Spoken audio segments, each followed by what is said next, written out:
नमस्कार मित्रांनो आणि मैत्रिणींनो, नात्यांची प्रीती मराठी चॅनलमध्ये तुमचं स्वागत आहे.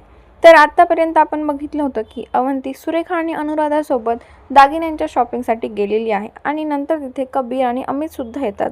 तर आता आपण बघूया की अवंतीला कोणते दागिने आवडतात. कबीर तिच्या बोलण्याचा अर्थ तसा नव्हता. सहज हसली ती. अनुराधा डोळ्याने दटावत परिस्थिती सावरण्याचा प्रयत्न करत म्हणाली, कबीर बाळा, माझा भाऊ आहे तो, असा कसा विचार करेन? सांगते मी त्यांच्या आणि आपल्यातला फरक. सुरेखासुद्धा सावरत हसण्याचा प्रयत्न करत घाबरत म्हणाली. अमितने हलकेच डोळे वर केले आणि त्याचं हसू आवरलं, कारण त्याची सासू किती आगाऊ आहे हे तो या 2 वर्षात चांगलाच ओळखला होता. थोडेसे गुण तिच्या लेकीमध्ये सुद्धा होते, पण तिच्या लेकीवर त्याचा जरा जास्तच जीव होता. अनुराधाने कबीरला डोळे मोठे करून शांत बसण्याचा इशारा केला. तसं कबीरने त्याच्या डोळ्यातला रोग कमी केला आणि नजर हटवत समोर असलेला बॉक्समधला त्याला जो आवडेल तो बॉक्स उचलून दागिना बघू लागला. त्याला सुरेखाचा रागच आला होता, कारण मीरा आणि बळवंतराव यांना त्याने आता एवढ्या दिवसात जवळून पाहिलं होतं. खूप भोळे होते दोघे. तशी त्याची अवंती नव्हती. मनात कोणाबद्दलही पाप नव्हतं. त्यांच्याबद्दल कोणी असं काही बोललेलं आवडलं नव्हतं. अवंतीला कोणी काय बोलले तर उत्तर द्यायला ती खमकी होती, पण त्याच्या सासू सासऱ्यांच्या मागे असं कोणी बोललेलं त्याला सहनच झालं नाही. आणि त्याच्या बोलण्याने इकडे अवंती शॉक झाली होती. ती मनातल्या मनात हसत भारावलेल्या नजरेने त्याला एकटक बघत होती. त्याने ग्रीन एमरेल्डचा हिऱ्यांचा नेकलेस उचलला आणि तिच्या समोर धरू लागला. हा कसा वाटतो? एकदा ट्राय करून बघ, तो तिच्या डोळ्यात बघत किंचित हसत म्हणाला. तेव्हा कुठे तिची तंद्री तुटली. गडबडून त्याच्याकडे आणि हातातल्या नेकलेसकडे बघू लागली. छानच आहे, तुम्हाला आवडेल तो घ्या. ती श्वास घेत नजर चोरत गालातल्या गालात हसत म्हणाली, मला जो आवडेल तो मी घेतला असता, पण घालणार तू आहेस. तो किंचित तिच्याकडे झुकून खट्टाळ हसत कानात कुजबुजला. त्याच्या गरम स्पर्शानेच गाल लाल झाले. लाजून तिने अजून मान खाली घेतली आणि स्वतःच्या चेहऱ्यावरचे हसू लपवू लागली. त्याचं बोलणं फक्त तिच्यापर्यंतच ऐकू गेलं होतं. एवढ्या हळू आवाजात तो म्हणाला होता. अनुराधाचं लक्ष कबीरच्या हातातल्या नेकलेसकडे गेलं. अरे वा, छान आहे हा नेकलेस. अवंती, एकदा ट्राय करून बघ, अनुराधा म्हणाली. Sir, may I? तिथे असलेली एक लेडी स्टाफ लगेच तिच्या जवळ आली आणि कबीरकडे असलेल्या हाराकडे हात करत विचारू लागली. कबीर त्याचा हात लगेच मागे घेतो तशी ती स्टाफ त्याच्याकडे प्रश्नार्थी नजरेने बघू लागली. It's okay, we will manage, असं म्हणत तो उभा राहून अवंतीच्या मागे आला. अचानकपणे तो उठून तिच्या मागे आल्यामुळे ती पटकन ताठ बसली. लगेच तिची नजर कावरी बाहुली झाली.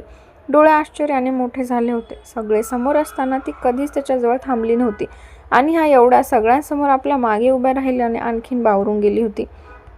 अनुराधा आणि अमित एकमेकांकडे बघून गालातल्या गालात हसू लागले. त्याने दोन्ही हात तिच्या खांद्याजवळ आले. तसं तिच्या अंगभर शहारा येऊ लागला. त्याने हार पुढे घेत तिच्या गळ्यात घातला. तशी ती एकदम फ्रीज झाली.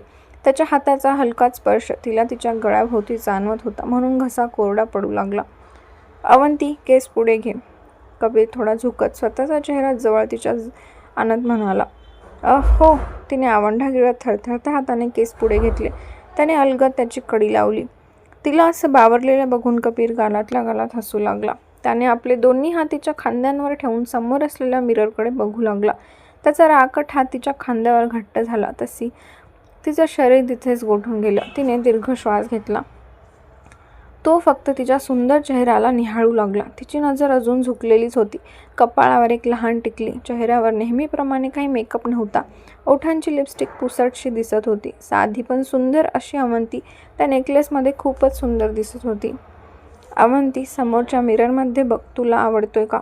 अनुराधा तिच्या हाताला हात लावत गालातल्या गालात हसत म्हणाला, कारण ती लाजत आहे हे दिसून येत होतं आणि तिचा मुलगा काही सुधारणार नाही हे सुद्धा माहीत होतं. तिने पापण्यांची फडफड केली आणि हळूच पापण्या वर करत समोरच्या मिररमध्ये पाहिलं तर तिची नजर त्याच्यावर स्थिर झाली. तो एकटक तिच्याकडेच बघत होता. तिने लाजून ओढणीचं टोक घट्ट पकडून घेतलं.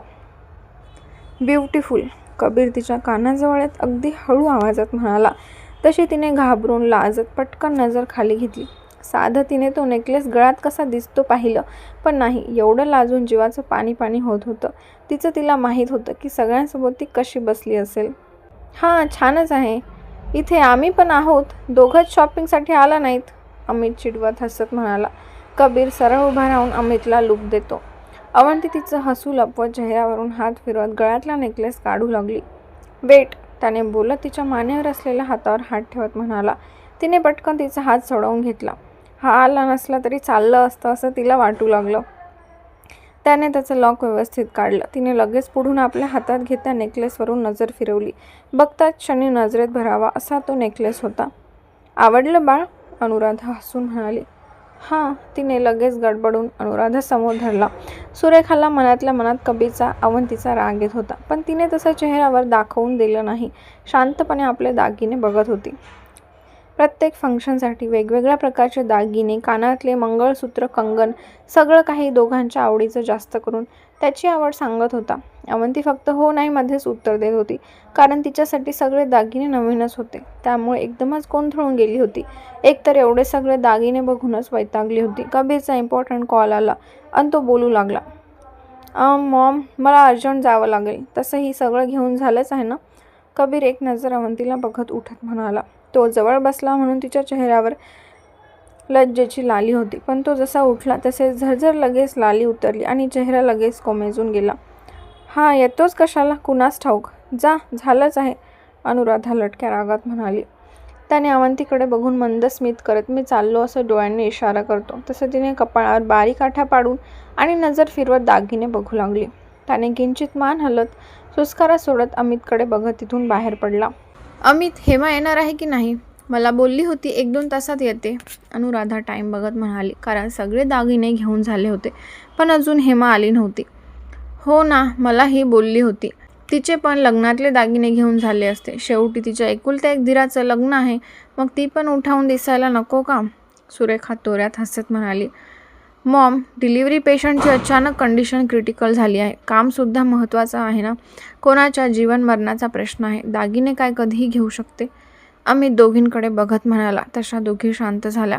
सुरेखाने मनातल्या मनात नाक मुरडलं. तिच्यासाठी पण आपण चॉईस करून ठेवूया. मग तिला कुठले आवडेल ते दागिने उद्या घेऊया, चालेल का? अनुराधा अमितकडे बघत म्हणाले. हां, तुम्हाला कसं वाटेल तसं करा. आणि हेमाला दागिन्यांची एवढी आवड नाही आहे. उगाच मोठमोठे दागिने चूज करू नका. हे शब्द सुरेखासाठी होते, कारण दागिने बघून सुरेखा मोठमोठे दागिनेच उचलणार. 2 वर्ष मी तिच्यासोबत राहिलेली आहे. मलाही तिच्या आवडीनिवडी माहीत आहे. जास्त बोलू नकोस, अनुराधा लटक्या रागात हेमासाठी सुद्धा दागिने बघत म्हणाली. अवंती फक्त शांत बसून सगळ्यांचं बोलणं ऐकत होती आणि त्यावर जिथे हसायचं तिथे हसत होती. दरवेळेस तिच्याकडे एवढे शब्द असतात, पण अशा कंडिशनमध्ये कोणाला काय बोलावं हेच कळत नव्हतं. आपल्या मुलीसाठी दागिने बघताना सुरेखाचा चेहरा लगेच खुलला होता. दुपारी दागिने बघण्यासाठी आले होते. आता संध्याकाळ होत आली होती.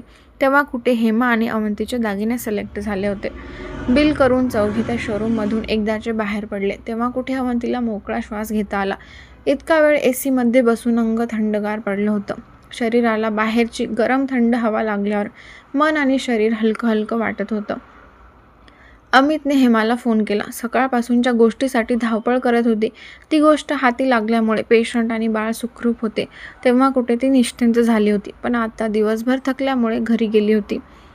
चला, आम्ही आता निघतो. मी उद्या हेमाला भेटायला येईल, सुरेखा अनुराधाकडे बघत म्हणाली. हो, कधीही ये. अवंती, तू पण आत्याबरोबर ये, अनुराधा अवंतीच्या चेहऱ्यावरून हात फिरवत म्हणाली. अवंतीने हलकी हो मध्ये मान हलवली. मम्मी, उद्या कशाला? आत्ता चला ना. तसेही आता संध्याकाळ झाली आहे. जेवण वगैरे करून घरी जा. हेमाला पण थोडंसं फ्रेश वाटेल मम्मीला बघून, अमित काहीतरी विचार करत पटकन म्हणाला. आपल्या भावाची त्याला जास्तच काळजी वाटली. 2 दिवस दोघांची नीट भेटसुद्धा झाली नाही, म्हणून डोक्यात लगेच प्लॅन सुचला आणि त्याने त्याच्यावर कामसुद्धा चालू केलं. अवंती चमकून अमितकडे बघू लागली. हो सुरेखा, खरंच आत्ता चल. तसंही घर जवळच आहे. हेमाशी भेटणं होईल. तिलाही दागिने दाखवता येतील. तिला जे आवडेल ते ठेव आणि बाकीचे एक्सचेंज करू. प्रकाशदादा आणि हे एकत्रच आहे. सगळेजण एकत्र डिनर करू, अनुराधा लगेच मोठ्या मनाने हसत म्हणाली. सुरेखा आतल्या आत लगेच खुश झाली. तिला काय, फक्त तिच्या लेकीबरोबर राहायला आवडत होतं. आतापर्यंत फक्त लाईफ एन्जॉय करणं, इकडे तिकडे पार्ट्या, जेवण हेच केलं होतं, म्हणून तिचा मनापासून होकार होता. पण तरीही औपचारिकता म्हणून नको नको म्हणत होती आणि तिसऱ्या वेळेस तयार झाली. अवंती तर बावरलेल्या नजरेने बघत होती. त्याच्या घरी जायचं म्हटलं तर आत्तापासूनच तिच्या अंगावर रोमांच उभे राहू लागले होते. त्याचा स्पर्श, त्याचं खट्याळ बोलणं कानात हलकेच गुदगुला करून जात होतं. हो नाही करत अमित जबरदस्तीच अवंती आणि सुरेखाला घरी घेऊन आला. यावेळी कबीर घरी नसणार हे तिला माहीत होतं, पण तरीही त्याच्या घरात पाऊल ठेवताच त्याचा प्रेझेन्स तिला तिथे जाणवू लागला. हृदयाची धडधड वाढत होती. हेमासाठी सरप्राईज होतं म्हणून तिच्या आईला बघून ती खुश झाली. तिला वाटलं होतं आता तिच्या आईला भेटायला तिला घरी जावं लागेल. दिवस पूर्ण भयानक गेला होता. आत्ता कुठे रिलॅक्स झाली होती. अमितने त्याच्या वडिलांना प्रकाशांना घरी घेऊन यायला सांगितलं. हॉलमध्ये बसून तिघींच्या गप्पा चालू होत्या. अवंती शांत बसून मायलेकींच्या गप्पा ऐकत होती. सुरेखा खुश होत हेमाला दागिने दाखवत होती आणि हेमासुद्धा दागिने बघत होती. दोघी मायलेकींना प्रेमाने एकत्र बघून अवंतीला मीराची आठवण आली होती. म्हणून मन लगेच भरून आलं होतं. आपल्या लग्नाची शॉपिंग आणि आपली आई बरोबर नाही. मनाला वाईट वाटत होतं. थोडं तिला आता परक वाटत होतं. अनुराधा होती प्रेम, पण अजूनही तिच्यासोबत इतकं जवळचं नातं झालं नव्हतं की खुलून बोलू शकेल. अमित फ्रेश होऊन खाली येता येता कबीरला फोन लावतो. हॅलो, घरी कधी येणार आहेस? त्याला त्याचं हसू दाबत विचारलं. का? कबीरने बोलत टाईम बघितला, कारण आज तो नेहमीच्या वेळेपेक्षा थोडासा फ्री झाला होता आणि रात्रीचा टाईम त्याने अवंतीसाठी काढला होता. म्हणून तिला आज तो बाहेर जेवायला घेऊन जायचा प्लॅन करत होता. माझं एक काम होतं, ऑफिसमधून डायरेक्ट घरी ये, अमित म्हणाला.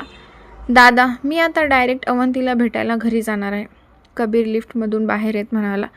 घरी जाऊन काय करतो? अवंती घरी नाही आहे. अजून तिघीजणी घरी आल्या नाहीत. मी एकटाच घरी आलो आहे.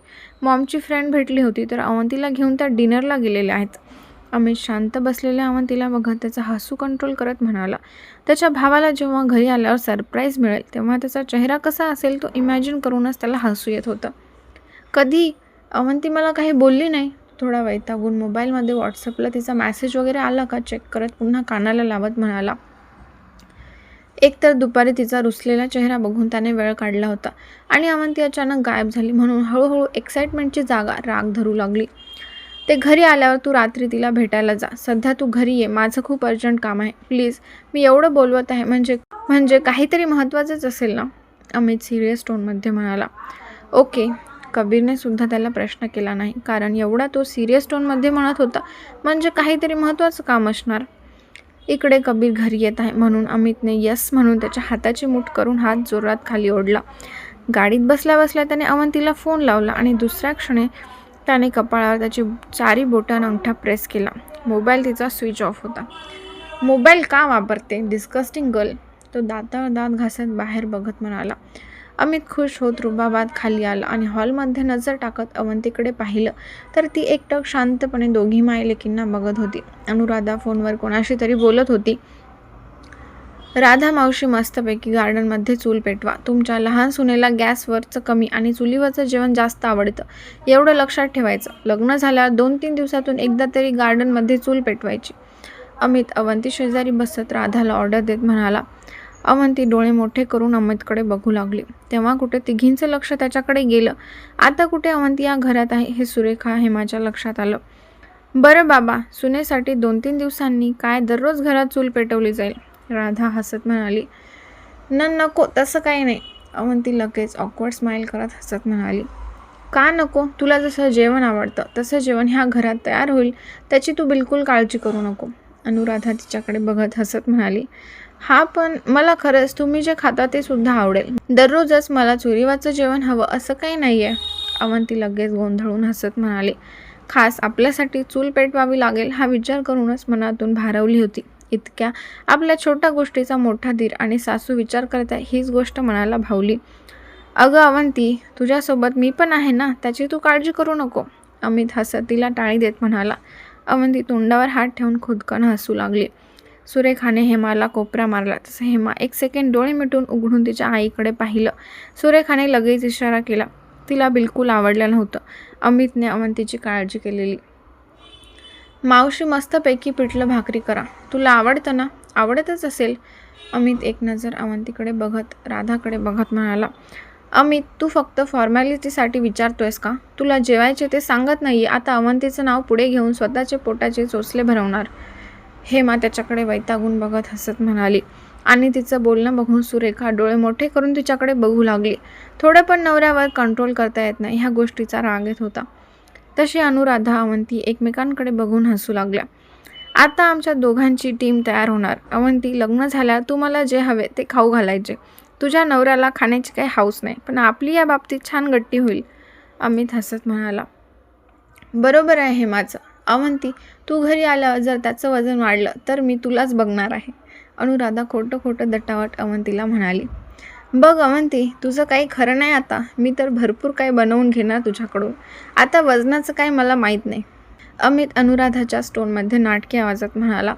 त्याचं बोलणं ऐकून तिला आणखीन हसू येऊ लागलं. या तिघी असताना तिला थोडा कंटाळा आला होता, पण अमितचं तिच्याशी बोलणं, मनापासून थट्टा मस्करी करणं तिच्यासाठी एक कम्फर्ट फिलिंग तयार करत होतं.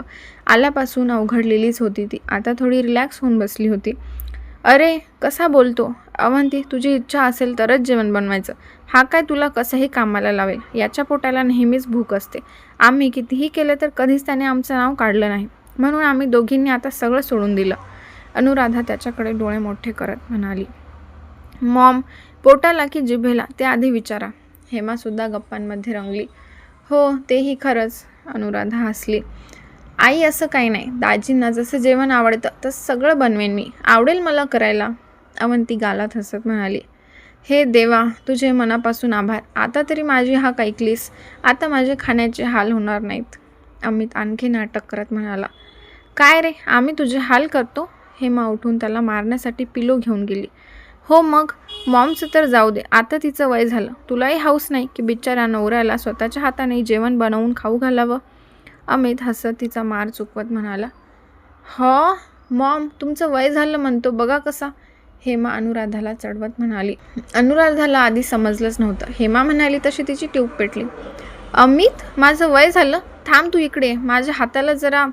अनुराधा पण बाजूची उशी घेत त्याच्या अशी फेकत त्याला दट्टावत म्हणाली. सुरेखा तर डोळे मोठे करून बघतच राहिली.